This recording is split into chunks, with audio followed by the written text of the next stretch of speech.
নমস্কাৰ প্ৰিয় দৰ্শকবৃন্দ পুনৰবাৰ অন্য এটি ভিডিঅ'লৈ আপোনালোকক স্বাগতম জনাইছোঁ ৰুচেংৰিৰ মজিয়ালৈ। আপোনালোকে জানে সাহিত্য সংস্কৃতিৰ কিছু ইতিবাচক বাৰ্তালৈ আমি আপোনালোকৰ মাজলৈ আহোঁ আৰু আজিও অন্য এটি ইতিবাচক বাৰ্তালৈ আমি আপোনালোকৰ মাজত উপস্থিত হৈছোঁহি আৰু বৰ্তমান আমি উপস্থিত আছোঁ ঐতিহ্যমণ্ডিত পেঙেৰাঘাটৰ পূজ্যপাত বদলাতা সমন্বয় ক্ষেত্ৰত আৰু আপোনালোকে জানে যোৱা 20 মাৰ্চ তাৰিখৰ পৰা 12 দিনীয়া কাৰ্যসূচীৰে এই স্থানতেই কেন্দ্ৰীয় ভাওনা সমাৰোহ 2025 অনুষ্ঠিত হৈছিল আৰু আজি হৈছে ইয়াৰ অন্তিম দিন অৰ্থাৎ 31 মাৰ্চ আৰু কেইটামান মুহূৰ্তৰ পাছতেই নিজম পৰিব বদলাতাৰ সমন্বয় ক্ষেত্ৰ। আমি আপোনালোকক সম্পূৰ্ণ পৰিৱেশ দেখুৱাই থাকিবলৈ চেষ্টা কৰিছোঁ আৰু ইয়াতে আমাৰ শিৱসাগৰ জিলাৰ বিভিন্ন প্ৰান্তৰ পৰা অহা সহস্ৰাধিক মহিলা সমবেত হৈছে আৰু খন্তেক পিছতে আজিৰ দিনটোৰ অন্যতম আকৰ্ষণীয় কাৰ্যসূচী দিহানাম সত্ৰ অনুষ্ঠিত হ'ব। সহস্ৰাধিক মহিলাই এই স্থানতে দুখাৰিকৈ দিহানাম পৰিৱেশন কৰিব। আমি সমগ্ৰ পৰিৱেশ আপোনালোকক দেখুৱাই থাকিবলৈ চেষ্টা কৰিছোঁ।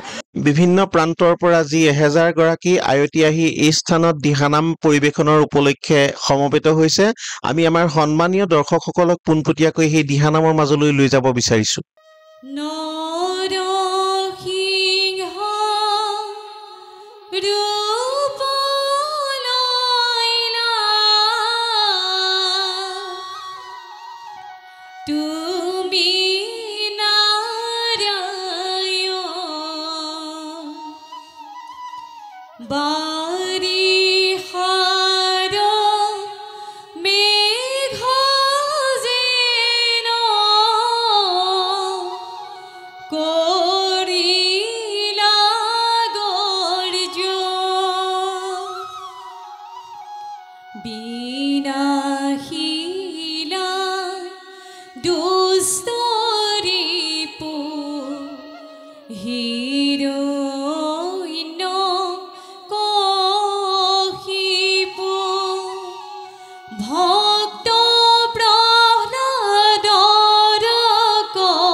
সকলোলৈকে নমস্কাৰ জনালোঁ। আমগুৰি কেন্দ্ৰীয় ভাওনা সমাৰোহ 2025 আজি 20 মাৰ্চৰ পৰা 31 মাৰ্চলৈকে অনুষ্ঠিত হৈ আছে।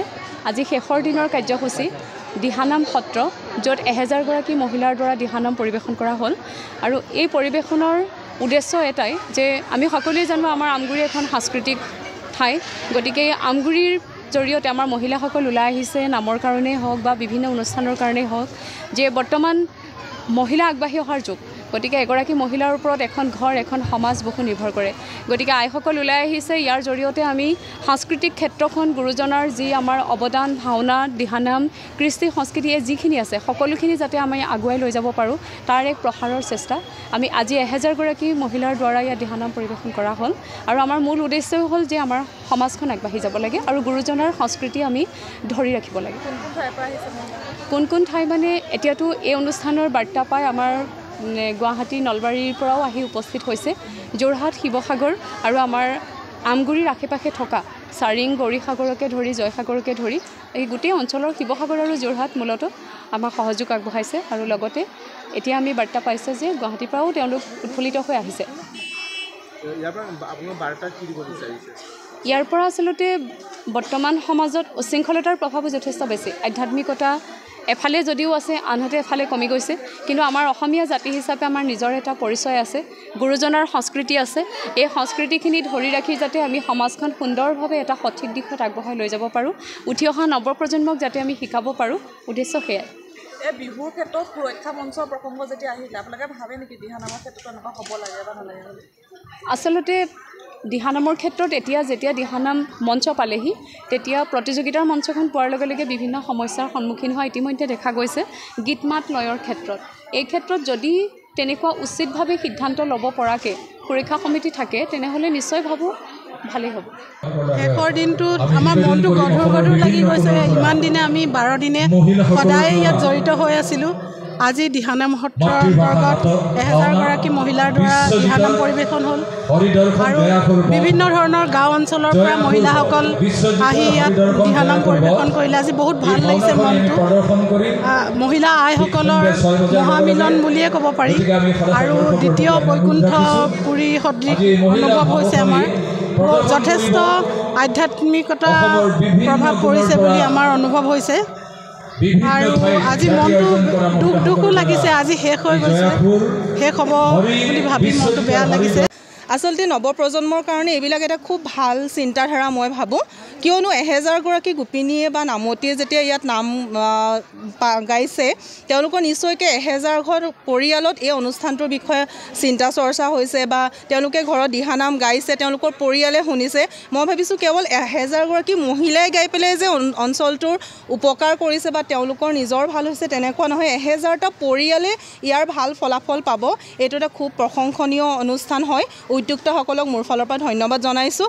এনেকুৱা অনুষ্ঠানবোৰ যাতে ভৱিষ্যতে হয় আৰু আমাক যাতে এনেকৈ আগবাঢ়ি যোৱাৰ কাৰণে সহায় কৰে তাৰ কাৰণেও মই সকলোকে ধন্যবাদ জনাইছোঁ।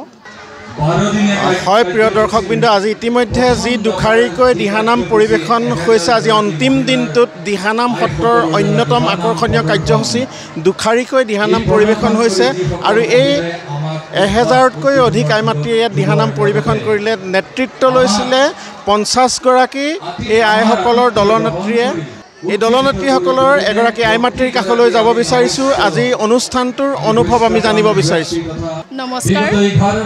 আজি আমি আমগুৰি কেন্দ্ৰীয় ভাওনা সমাৰোহৰ লগত সংগতি ৰাখি আমি 1000 গোপিনীয়ে যি দিহানাম পৰিৱেশন কৰিলোঁ, আমি সঁচাকৈ অতি গৌৰৱান্বিত আৰু আমি সঁচাকৈ আনন্দিত। আমি সকলো লোকে ধন্যবাদ জনাইছোঁ, উদযাপন সমিতিলৈ ধন্যবাদ জনাইছোঁ আৰু যি দুগৰাকী নামাচাৰ্যই আমাক নেতৃত্ব বহন কৰিলে তেওঁলোকক আমি বিশেষভাৱে ধন্যবাদ জনাইছোঁ। হয়, আমি আই মাতৃগৰাকীক বিশেষভাৱে ধন্যবাদ জ্ঞাপন কৰিছোঁ আৰু আমি আন এগৰাকী আই মাতৃৰ কাষলৈ যাব বিচাৰিছোঁ।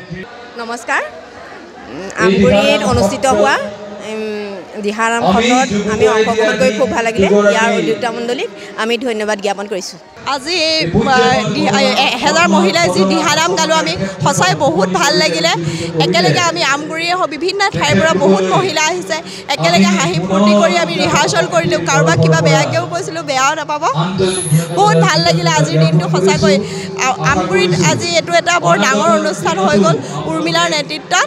বহুত কষ্ট কৰিলে তাই, বহুত ভাল লাগিলে আজি। হয়, ইতিমধ্যে আমি দৰ্শক মণ্ডলীক জনাইছিলোঁ যে আজি পৰম পূজ্যপাত বদলাতাৰ সমন্বয় ক্ষেত্ৰ দ্বিতীয় বৈকুণ্ঠপুৰীলৈ পৰিণত হৈছে। আমগুৰি কেন্দ্ৰীয় ভাওনা সমাৰোহ 2025ৰ আজি অন্তিমটো দিন 31 মাৰ্চ আৰু 31 মাৰ্চৰ অন্যতম আকৰ্ষণীয় কাৰ্যসূচী আছিলে দিহানাম সত্ৰ। আমি সমগ্ৰ পৰিৱেশ আপোনালোকক দেখুৱাবলৈ চেষ্টা কৰিলোঁ আৰু দিনটোৰ কেইবাটাও আকৰ্ষণীয় কাৰ্যসূচী আছে আৰু কেইটামান মুহূৰ্তৰ পাছতেই নিজম পৰিব এই পৰম পূজ্যপাত বদলাতাৰ সমন্বয় ক্ষেত্ৰ। আমি এই অনুষ্ঠানটোৰ অনুভৱ সম্পৰ্কে জানিবৰ বাবে আমি অন্য এগৰাকী আই মাতৃৰ কাষলৈ যাব বিচাৰিছোঁ। আজি আমাৰ আমগুৰিবাসীৰ কাৰণে বহুতো সুখবৰ। এনে এটা অনুষ্ঠান পাই আমি সুখী হৈছোঁ আৰু আমাৰ যিগৰাকী বাইদেৱে উৰ্মিলা বাইদেৱে শিকাইছিলে তেওঁলৈ আমাৰ ধন্যবাদ থাকিল আৰু সকলো মহিলালৈ আমাৰ ফালৰ পৰা ধন্যবাদ থাকিল।